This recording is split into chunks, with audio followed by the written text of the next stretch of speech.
Hey, good. So, Kyle, obviously, you just made an announcement with Placerville Speedway that you're part of that. Talk about how that came about and what does it mean to promote the Hangtown 100 once again. Yeah, no, I just reached out to Scott and them earlier this year, and I mean, it's like my home racetrack, and I really appreciate what they do there, and I enjoy that event, and I'll be able to go there this year, so I just wanted to be a part of it and see it continue to grow. So, yeah, it's cool, and hopefully we get a great crowd and great car count. Kyle, seven of the eight drivers in this round have multiple Final Four appearances. What does that say about the depth of this round and this team? Yeah, no, I think there's a lot of experienced drivers that made it to the round of eight, and I think that experience kind of allows you to kind of get to the round of eight, throughout the playoffs. So, um, yeah, it's. I guess I never thought about that, but yeah, it's impressive, and hopefully we can do a good job to make it on. How do you feel about this weekend? This weekend, yeah, I feel good. We typically run well here at Vegas, and I feel like we've gotten our cars better again on this style of track. So, excited to get out there and see where we stack up, and hopefully we can qualify good. From what you experienced at Kansas, what do you think of the new intermediate tire? I don't remember it feeling way different. Yeah, I don't know. I mean, it had been so long since we've been on an intermediate that I don't like quite remember, what it was like before. I don't think it was way different. What do you think about them raising the horsepower to 750? It's not a ton, but for short tracks and the road course next year, you think that does anything? Well, I mean, I think I'm happy. I think it's definitely a step probably in the right direction, or in a better direction. I don't know if the right direction is right, but yeah, no, I think I'm happy. I would encourage you all and fans to not over promote it like it's going to fix everything, and so I would, yeah, encourage everybody to kind of temper their expectations. Like it's not way different. I did a test recently at Kershaw, and nobody told me that I had higher horsepower, and I never really realized it. So, yeah, so I wouldn't say it's going to feel different or look crazy different. I think it'll be better, but I don't think it's not going to fix everything. So you get done with the test and they're like, hey, what'd you think of the higher horsepower? And you're like, what? Yeah, I think I did the test on Tuesday, and we were flying to wherever we raced that weekend, New Hampshire, on a Friday or Saturday, and they're like, "Yeah, what'd you think of the higher horsepower?" I'm like, "We had higher horsepower," so yeah. How does tomorrow's finish dictate how you race Talladega next weekend? Yeah, I mean, I think all throughout the playoffs, really. I mean, however you do that race, you kind of evaluate, and then that's how you plan the next event or the one after that. So, yeah, I mean, the points are so tight though right now. I think you're always gonna have to race no matter what. So, obviously, hopefully we get a win, and then that could change things more than anything. But does it dictate how aggressive you might be? Here, No, next weekend, knowing that you stay with the stage points and everything, and how quick things we can always change. are going after stage points and a good finish. Do you think you'll have to win in this round? Well, there's always one position, Always so one. no. But I would love to win. I'd love to win them all. You guys to win your way into the championship four by winning Vegas in the past and having those extra changes. What benefit is there? Like, what can you do that you can't do if you don't have that like? Yeah, I mean, I think it's definitely a benefit. I think other drivers I've heard say it's like everything. I don't think it's everything to, win this first one. But it is nice to kind of, look ahead a little bit. I feel like in the playoffs, you don't really ever get a chance to look ahead past the week in front of you. So, to take a little bit of, if you win this first race, take a little bit of focus off of the next couple and start, digging through qualifying and practice and stuff like that at Phoenix is important. But again, it's not everything. How do you guys start to look into Phoenix at all? Have you been able to take anything from what you guys saw at Gateway and at Napa? I know Cliff and the team has, but I personally, as a driver, I haven't. So like I said, I'm more kind of worried on let's do what we can and like put a lot of focus into these to get to that point. But yeah, I mean, it sounds like, ahead of schedule on, car builds and prep, and have been able to kind of put some more effort into that. Kyle, what do you want to hear from your team, spotter or chief, on point situation, and if NASCAR looks at potentially limiting some of that conversation, how does that impact you in the car? And what Uh, you do? yeah, I mean, I don't know. I never really thought about it, but always, I mean, you know, all year long, I like to get a picture painted. I mean, you could look at or listen to my radio all year long. I like to know what's going on, and as far as who's on what tire strategy, fuel strategy, all that. Obviously, when you get to the playoffs, it's like, for me, last week we were good on points. So me as a fan, more is like, hey, what's the point situation? But I don't know. I could see how that could be interpreted, through NASCAR when they're listening, like something shady's happening. But for me personally, I just like to know what's going on. It allows me to plan my race out, strategize how I'm going to run, and work to get the best possible finish for me.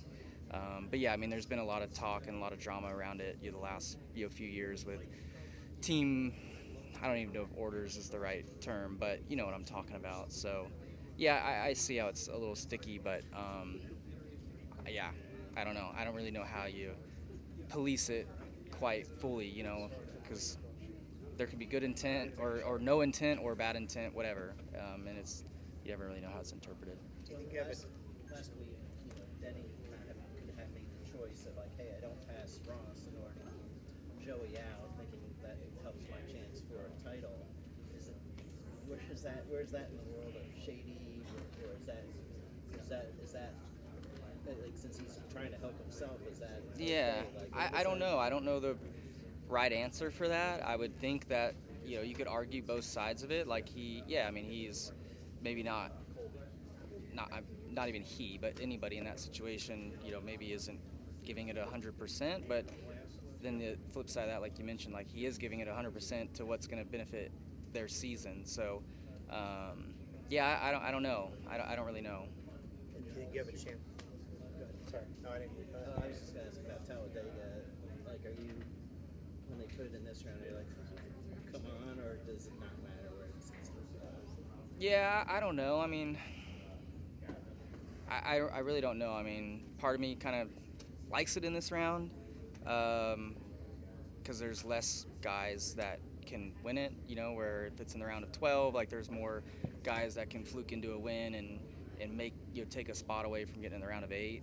Where everybody in the round of 8, like if you win at Talladega, like you're already, all of us are deserving of being in the Final Four at this point. So, but yeah, I mean the crashes and whatnot, I mean that can happen kind of anywhere. But I think, me personally, without putting a whole lot of thought into it, I think I like it better in the round of 8 than other rounds. Kyle, you're used to the high-powered sprint cars, so how do you feel about the horsepower increase they announced earlier this week? Well, we're pushing about 1,000 horsepower and a 1,400-pound car, so this is still nothing like that. But no, I mean I think it's a step in a better direction.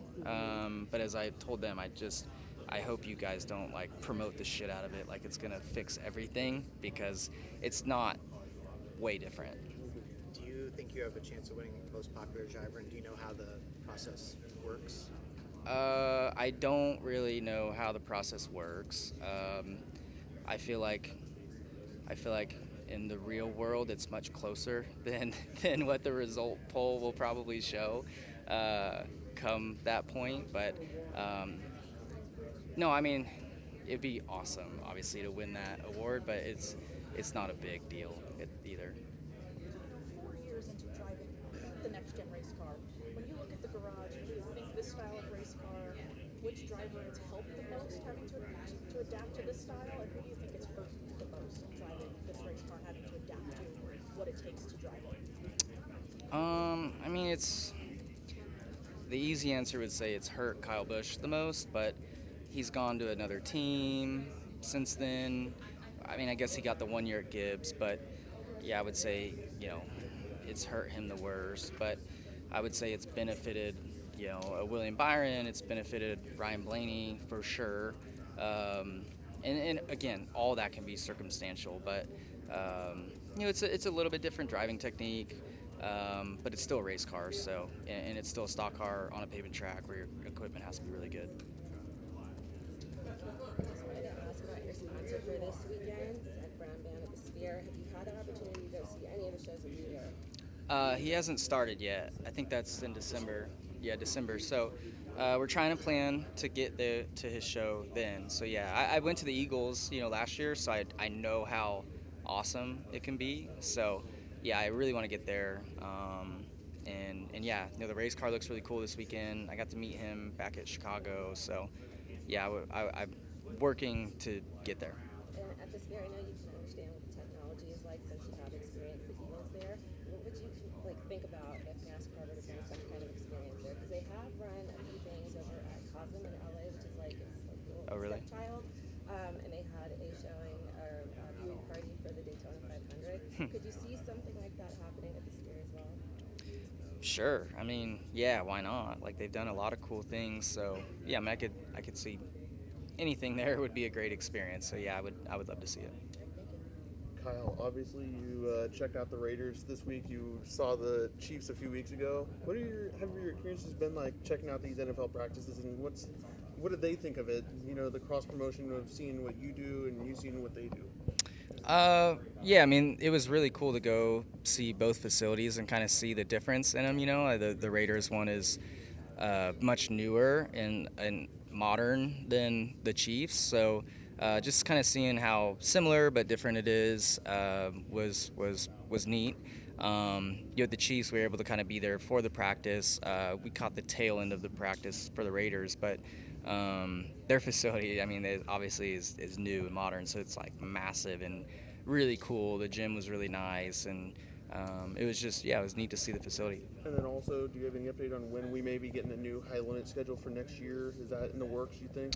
Yeah, no, it's definitely in the works. So I don't have an exact date for you, but I would expect, somewhat soon. There's still a few events that we're trying to iron out. Kyle, we know obviously how good you are here at Las Vegas Motor Speedway and your competitors and all that, but given, the depth of this round being Talladega and Martinsville and how that could potentially be, its own a wild card of its own, do you think that, makes this race even more important than what it already is? Yeah, I mean, I think it definitely, has every race is important. It all means just as much to win at any of these three. But yeah, if you can always open a round with a win, it helps. So especially this round, leading into Phoenix would help. So all 8 of us are really good here though. So it'd be tough.